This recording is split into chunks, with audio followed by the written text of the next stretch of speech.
할렐루야. 잘 오셨습니다. 같이 하나님 앞에 찬송 부르겠습니다. 찬송가 347장. 찬송가 347장입니다.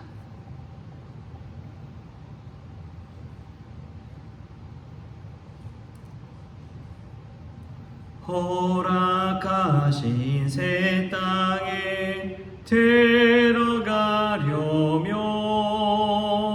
마음의 준비 다하여 힘써 일하세. 여호수아 본받아 앞으로 가세. 우리 고아의 조소는 주님 품일세. 시험 환난 당해도 낙심 말고소 맘의 걱정 버리고 힘써 일하세. 여호수아 본받아 앞으로 가세. 우리 고아의 조소는 주님 품일세. 앞서 가신 예수님 바라보면서 모두 마음을 아파요 힘써 일하세. 여호수아 본받아 앞으로 가세. 우리 고아의 조소는 주님 품일세. 일할 곳이 아직도 많이 있으니 담대하게 나가서 힘써 일하세. 여호수아 본받아 앞으로 가세. 우리 고아의 조소는 주님 품일세. 아멘. 우리 다 같이 사도신경으로 신앙 고백하시겠습니다. 전능하사 천지를 만드신 하나님 아버지를 내가 믿사오며 그 외아들 우리 주 예수 그리스도를 믿사오니 이는 성령으로 잉태하사 동정녀 마리아에게 나시고 본디오 빌라도에게 고난을 받으사 십자가에 못 박혀 죽으시고 장사한 지 사흘 만에 죽은 자 가운데서 다시 살아나시며 하늘에 오르사 전능하신 하나님 우편에 앉아 계시다가 저리로서 산자와 죽은 자를 심판하러 오시리라. 성령을 믿사오며 거룩한 공회와 성도가 서로 교통하는 것과 죄를 사하여 주시는 것과 몸이 다시 사는 것과 영원히 사는 것을 믿사옵나이다. 아멘. 오늘 함께 볼 말씀은 고린도전서 4장 14절 15절 말씀, 우리 2절 말씀만 같이 보겠습니다. 고린도전서 4장 14절 15절 같이 한 목소리로 합독하시겠습니다. 내가 너희를 부끄럽게 하려고 이것을 쓰는 것이 아니라 오직 너희를 내 사랑하는 자녀같이 권하려 하는 것이라. 그리스도 안에서 일만 스승이 있으되 아버지는 많지 아니하니 그리스도 예수 안에서 내가 복음으로써 너희를 낳았음이라. 아멘. 할렐루야. 오늘 말씀 가운데서 귀한 아버지의 사랑을, 하나님 아버지의 사랑을 깨닫는 저와 여러분 될 수 있기를 바랍니다. 사도 바울이 이 고린도 교회를 세우고 이곳에서 복음을 전한 것은 2차 선교 여행 때였습니다. 빌립보를 지나 데살로니가 전서를 지나서 쭉 아래로 내려오다가 이 아덴을 거쳐 고린도까지 왔는데 이 고린도 교회에서 얼마나 힘들었는지 천막 짓는 부업을 업으로 삼고 그곳에서 일하면서 복음을 증거하는 일을 감당했습니다. 일하면서 복음을 전하고 이 자녀를 기름같이 얼마나 애를 썼는지를 우리가 오늘 이 본문 이전의 말씀을 보면 알 수가 있죠.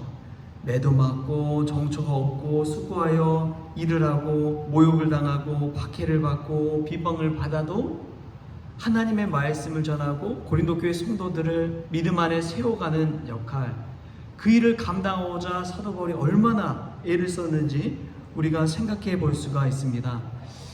어디를 전하든지요, 이 밭에 농사를 짓더라도 밭의 상태를 어느 정도 살펴볼 필요가 있잖아요. 거기가 돌짝밭인데 거기다 농사 짓겠다고 그렇게 하진 않잖아요. 어느 정도 풀이 자라더라도 풀만 걷어내면 좀 농사 지을 수 있겠다 생각하고 할 텐데, 이 고린도 교회는 돌짝밭과도 같은 그러한 교회였습니다. 왜냐하면 고린도 지역이 그리스 로마 문명이 만나는 그러한 지역이기도 하고 상업 도시이기도 하고 항구 도시이기도 하고 얼마나 많은 일들이 있었는지 몰라요.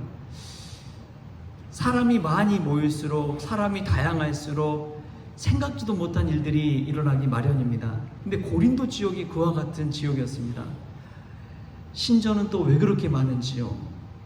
문제는 왜 그렇게 많은지요? 다양한 인종들, 민족들이 모이는 곳이 고린도 교회다 보니까 이 바람 잘 날이 없는 거예요. 그러한 교회가 바로 이 고린도 교회입니다.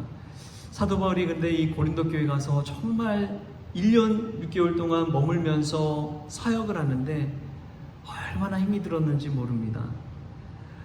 문제가 막 곳곳에서 터지고 자신의 힘으로 감당하기도 어렵고 먹고 살기도 어려워서 스스로가 막 천박짓는 업을 하면서 살아야 되는 그러한 상황 가운데 놓여서 고린도 교회를 세워갔습니다. 사도 바울은 잊을 수가 없는 것이죠. 그래서 이 고린도 전서를 쓴 곳이 어디냐면 3차 선교여행 때 에베소 지역에 한 3년 정도 머물면서 그때에 바로 저 건너편에 있는 이 고린도 교회 성도들을 생각하면서 또 여전히 문제를 안고 분열하고 서로 파벌 싸움하고 있는 이 고린도 교회 성도들을 보면서 안타까워하는 마음으로 이 편지를 쓴 것이지요. 그런데 사도 바울이 어떤 심정으로 썼는지를 대비해서 이야기하는데 15절에 이런 말씀이 나옵니다. 그리스도 안에서 1만 스승이 있으되 아버지는 많지 아니하니 그리스도 예수 안에서 내가 복음으로써 너희를 낳았습니다. 여러분, 이 말씀 묵상해 보면 사도 바울이 고린도 교회 성도들 어떻게 생각했는지를 알 수가 있어요. 본인이 스승처럼, 선생처럼, 선생과 제자처럼 생각하는 것이 아니었습니다. 선생과 제자는 엄격히 보면은 상하처럼 보이잖아요. 가르치는 사람이고 밑에서 배우는 사람이고 이러한 관계인데, 사도 바울은 정말 고생했지만 이 고린도 교회 성도들과 자신의 관계를 선생과 제자 사이, 그렇게 보는 것이 아니라 아버지와 자녀 사이로 생각했다는 것이죠. 아버지와 자녀 사이. 여러분 생각해 보세요. 스승과 제자 사이와 아버지와 자녀 사이, 어떤 관계가 더 끈끈합니까? 마치 스승과 제자는 수직적인 관계라면 이 아버지와 자녀 사이는 완전히 거의 한 몸과 같은 관계잖아요. 자녀들이 아버지를 대할 때 어떻게 해요? 때로는 엄청 격이 없이 막 버릇없이 굴 때도 있잖아요. 저희 자녀들도 제 사무실 오면은 한 장을 펴놓습니다. 그냥 뒤집고 뒤지고 냉장고 안에 있는 거 다 먹고 막 장난이 아니죠. 근데 만약에 제가 가르친 학생이 와서 그렇게 할 수 있을까요? 절대 그렇게 할 수 없죠. 아비와 자녀 관계가 그처럼 친밀하다는 것입니다. 자녀가 아플 때 우리 어떻게 합니까? 새벽일지라도 어떻게 해서든 병원 데려가서 치료받을 수 있도록 하잖아요. 어떤 스승이 그렇게 할 수 있겠어요? 그런데 이 사도 바울이 고린도 교회를 대할 때 그런 마음가짐 가지고 대하고 기도하고 간구하고 있다는 것이죠. 그런데 고린도 교회 지금 우리가 지금까지 뭐 1장부터 4장까지 봐왔지만 다루고 있는 문제가 분열의 문제입니다. 파벌의 문제예요. 서로 파벌이 일어나고 분열이 일어나고 그런 상황 가운데 사도 바울이 이 말을 한 이유가 자녀들 한 사람 한 사람 다 귀하잖아요. 손가락에 비유했을 때도 어느 손가락 깨물어서 안 아픈 손가락이 있나요? 다 자신의 자녀 같다는 것이죠. 그런 마음가짐 가지고 대하니까 누구 파벌 싸움보다 더 하나님의 사랑 안에서 한 자녀라는 것을 깨우쳐주고 싶은 것입니다. 그래서 아비된 마음으로 그 고린도 교회 성도들을 섬기고 헌신하고 그들이 자신을 박해할지라도 그들을 위해서 기도하고 모욕과 비방을 당할지라도 참고 그것에서 버티면서 복음 증거했던 것이지요. 예전에 오카는 목사님 책을 보는데 그런 이야기가 나오더라고요. 이 본인이 데리고 있는 부교육자들이 100명이 넘는데요. 부목사님들만 해도 100명이 넘어요. 근데 이 많은 사역자들 중에서 때로는 정말 힘들게 하는 사역자, 정말 실수하는 사역자가 왜 없겠습니까? 그런데 그 실수하는 이야기를 듣고도 본인이 스스로 생각하기를 이런 고민을 늘 말씀을 자기 스스로 한대요. 내가 저를 사랑하는가? 화는 나고 어떻게 그런 일이 있을 수 있냐고 막 감정적으로 분노할 수 있지만 그러면서도 내가 저 사역자를 사랑하는가? 라는 질문을 스스로에게 3번을 던진대요. 그리고 나서도 정말 사랑하는 마음으로 이 사역자에게 따끔하게 이야기해 줘야겠다 싶을 때 그때 부른다는 거예요. 내가 저 사람을 사랑하는가? 잠시 잠깐의 감정 때문에, 분노 때문에, 화 때문에 막 뭐라고 나무라기보다도 내가 정말 저를 사랑하는가? 라는 것을 생각해보고 나서 이야기를 한다는 것이죠. 여기에는 마치 스승과 제자보다도 아버지와 자녀의 마음으로 대하는 그 마음, 그 사랑이 있는 것이죠. 할렐루야. 여러분, 오늘 우리를 바라보시는 우리 주님을 한번 생각해 보십시오. 우리에게 얼마나 하고 싶은 말이 많을까요? 얼마나 하고 싶은 말이 많을까요? 우리 하나님께서 우리를 자녀 삼아 주셨다는 사실을 기억하십시오.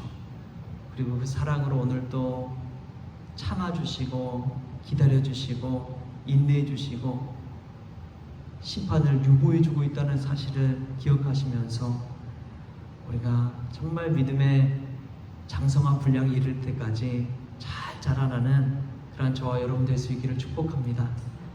기도하겠습니다. 참 좋으신 하나님 감사합니다.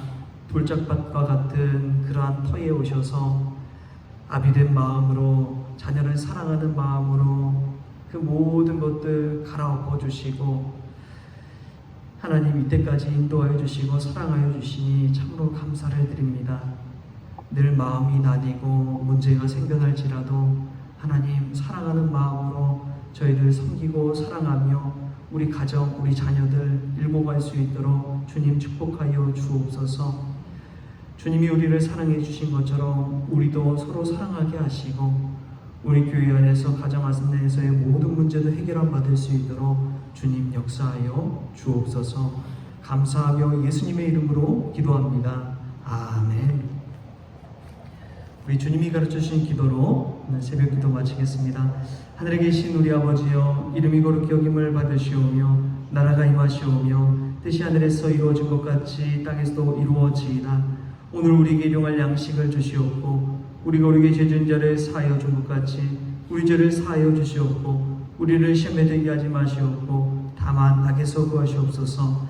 나라와 권세와 영광이 아버지께 영원히 있사옵나이다. 아멘.